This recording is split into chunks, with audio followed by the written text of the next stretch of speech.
ہمارے حضرت والا ایک بات فرمایا کرتے تھے، ہم جیسے کمزوروں کی تسلی کے لیے فرماتے تھے، وہ بڑی تسلی کی بات ہے۔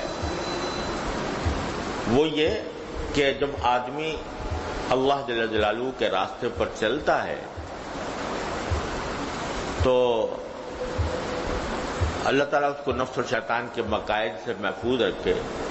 بعض اوقات تو اللہ بچائے دماغ میں خناس سا پیدا ہونے لگتا ہے کہ بھئی میں بڑا عابد زاہد ہو گیا، میرے عبادت گزار ہو گیا، میں نے بہت عبادت کر لی، دماغ میں الٹا سیدھا خناس آ جاتا ہے۔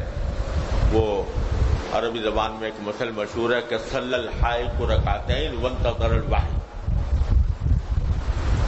کہ ایک جلاحہ ہے، اس نے ایک مرتبہ 2 رکعتیں پڑھ لی تھی نفل، تو 2 رکعتیں پڑھ کے وہ انتظار میں بیٹھا ہے کہ وہی کب آئے گی میرے اوپر، میں نے اتنا بڑا کارنامہ انجام دیا کہ مجھ پر وہی آنی چاہیے۔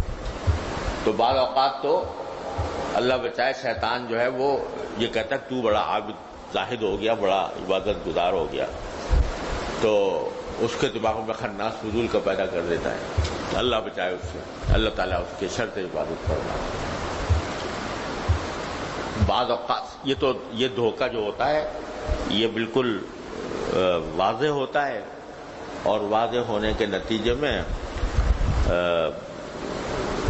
آدمی خود بھی احساس ہو جاتا ہے کہ بھئی میں کیا سوچ رہا ہوں اپنے بارے میں۔ بعض اوقات اس کا الٹ ہوتا ہے، الٹ یہ ہوتا ہے کہ کر رہا ہے اور اپنی سی کوشش کیے جا رہا ہے اور کوئی اپنے اندر ترقی محسوس نہیں ہوتی، جیسا کاروبار چل رہا تھا ویسے ہی چل رہا ہے،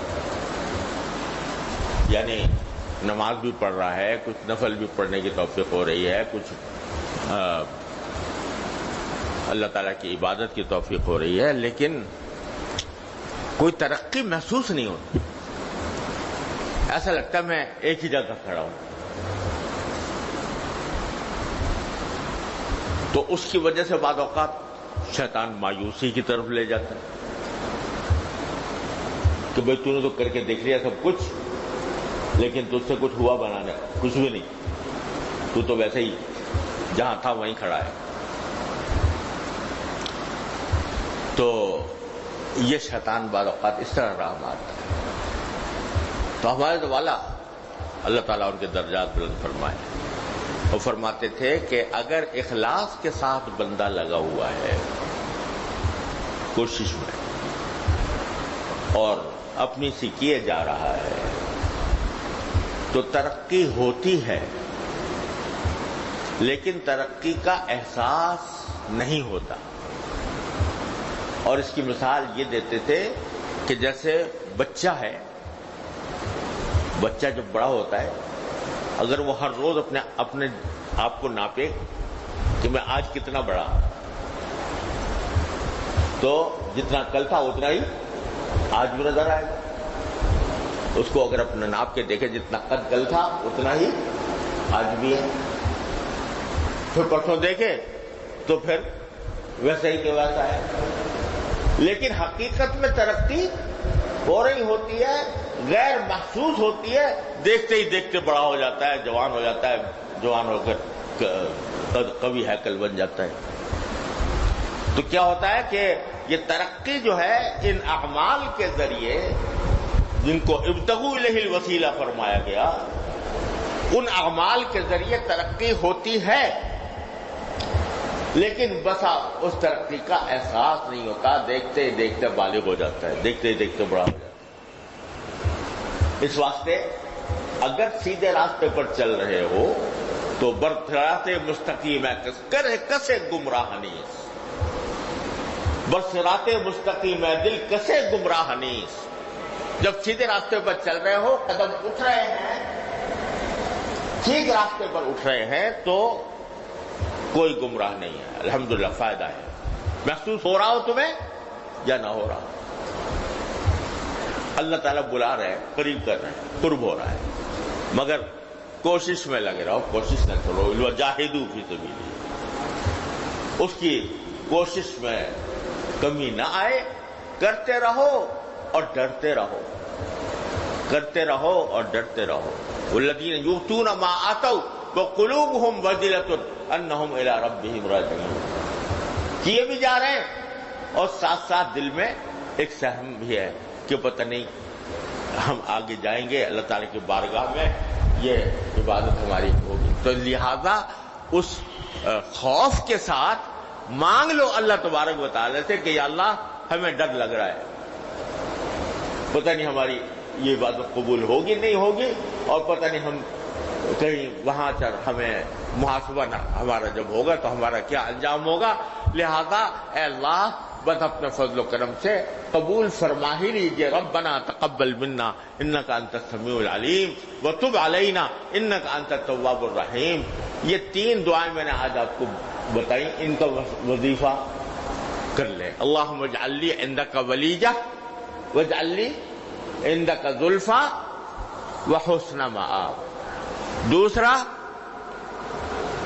جئناک ببضاعۃ مزجاۃ فأوف لنا الکیل وتصدق علینا انک خیر المتصدقین۔ تیسرا ربنا تقبل منا انک انت السمیع العلیم وتب علینا انک انت التواب الرحیم۔ کیے جاؤ اور یہ مانگے جاؤ، کیے جاؤ یہ مانگے جاؤ، کیے جاؤ یہ مانگے جاؤ، تو ممکن نہیں ہے انشاءاللہ کہ اللہ تعالیٰ اپنا قرب عطا نہ فرمائے، ضرور عطا فرمائے۔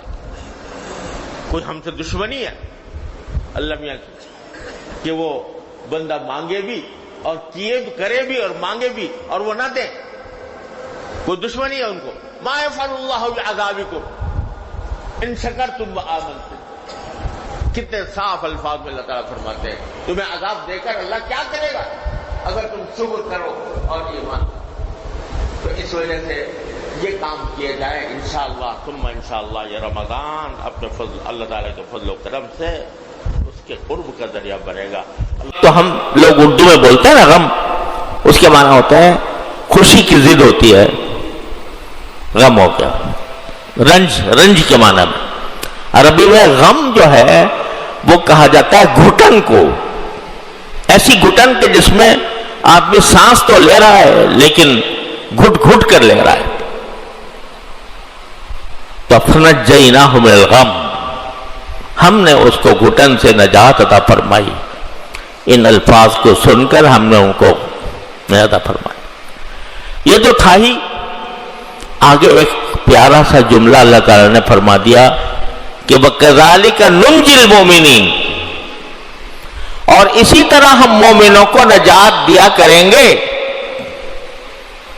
اسی طرح ہم مومنوں کو نجات دیتے ہیں یہ بھی اور دیتے رہیں گے۔ كَذَلِكَ نُنْجِي الْمُؤْمِنِينَ۔ اب جو جملہ بڑا زبردست فرما دیا کہ دیکھو یہ جو ہم نے نجات دی حضرت یونس علیہ السلام کو، یہ صرف ان کے ساتھ مخصوص نہیں ہے۔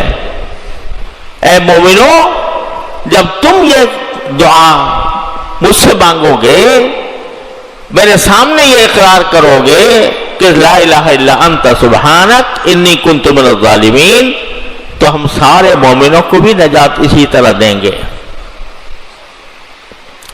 تو ہمارے حضرت فرمایا کرتے تھے، اللہ تعالیٰ ان کے درجات بلند فرمائے، یہ جو فرما دیا کہ ہم سارے مومنوں کو اسی طرح نجات دیں گے، تو یہ جو فرما رہے ہیں، فرمائیں کہ جس طرح کی گھٹن میں حضرت یونس علیہ السلام تھے، اس گھٹن کی حالت میں جب مجھے پکاریں گے میرے بندے، مومن ہو کر پکاریں گے، تو ہم ان کو ان کی گھٹن سے نجات دیں گے، جس گھٹن میں وہ موجود ہیں ان سے نجات دیں گے۔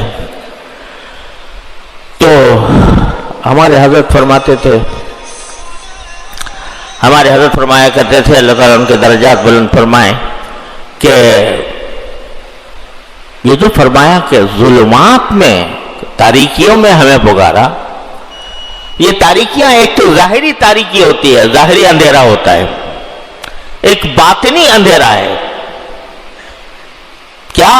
گناہوں کا اندھیرا، معصیتوں کا اندھیرا، نافرمانیوں کا اندھیرا، العیاذ باللہ، یہ معصیتوں کا اندھیرا ہے۔ ہم آج جو شکایت کرتے ہیں نا کہ بھئی ہمارا سارا ماحول جو ہے وہ فسق و فجور سے بھرا ہوا ہے، خدا بیزاری سے بھرا ہوا ہے، اس میں ہم کیسے نکلیں اس سے؟ تو ہمارے حضرت فرماتے تھے کہ اس طرح نکلو جیسے کہ یونس علیہ السلام نکلے تھے۔ یہ اندھیریاں ہی تو ہے نا، یہ مچھلی کے پیٹ کی اندھیریاں نہیں، اس سے زیادہ خطرناک اندھیریاں ہیں۔ یہ کفر کی اندھیری، یہ فسق و فجور کی اندھیری، یہ بدعات کی اندھیری، یہ مچھلی کے پیٹ کی اندھیریوں سے زیادہ خطرناک۔ تو یہاں باری تعالیٰ فرما رہے ہیں کذالک ننجی المؤمنین، تم بھی کہو کہ لا الہ الا انت سبحانک انی کنت من الظالمین، میں ان اندھیریوں میں گھرا ہوا ہوں، ماحول کی اندھیریوں میں میں گھرا ہوا ہوں، وانت وانی کنت من الظالمین۔ تو قرآن نے وعدہ فرمایا کذالک ننجی المؤمنین، نکالیں گے تم کو اس اندھیریوں سے ضرور۔ حضور نبی کریم سرور عالم صلی اللہ علیہ وسلم سے ثابت ہے کہ آپ جب تہجد کے لیے اٹھتے تھے تو آسمان کی طرف نگاہ فرما کر یہ آیات تلاوت فرمایا کرتے کہ آسمانوں اور زمین کی تخلیق میں بڑی نشانیاں ہیں ان لوگوں کے لیے جو عقل والے ہیں، اولی الالباب، الذین یذکرون اللہ قیاما وقعودا وعلی جنوبہم، جو اللہ کو یاد رکھتے ہیں، اللہ کا ذکر کرتے ہیں، کھڑے ہوئے بھی، بیٹھے ہوئے بھی، لیٹے ہوئے بھی۔ وَيَتَفَكَّرُونَ فِي خَلْقِ السَّمَاوَاتِ وَالْأَرْضِ، اور آسمان و زمین کی تخلیق کے بارے میں تو غور فکر کرتے ہیں، سوچتے ہیں، اور سوچنے کے نتیجے میں بے ساختہ گویا ان کی زبان پر یہ بات آتی ہے کہ ربنا ما خلقت ھذا باطلا۔ تو یہاں در حقیقت ترغیب دی گئی ہے اور ان لوگوں کو عقل والا قرار دیا گیا ہے جن میں یہ دو صفتیں ہوں، ایک یہ کہ یذکرون اللہ قیاما وقعودا وعلی جنوبہم، کھڑے بھی اللہ کا ذکر کر رہے ہیں، لیٹے بھی کر رہے ہیں، بیٹھے بھی کر رہے ہیں۔ اور ایک تو صفت ان کی یہ ہے کہ اللہ کو یاد رکھتے ہیں، کھڑے بھی، بیٹھے بھی، لیٹے بھی۔ اور دوسری صفت یہ ہے کہ آسمان و زمین کی تخلیق پر غور کرتے ہیں۔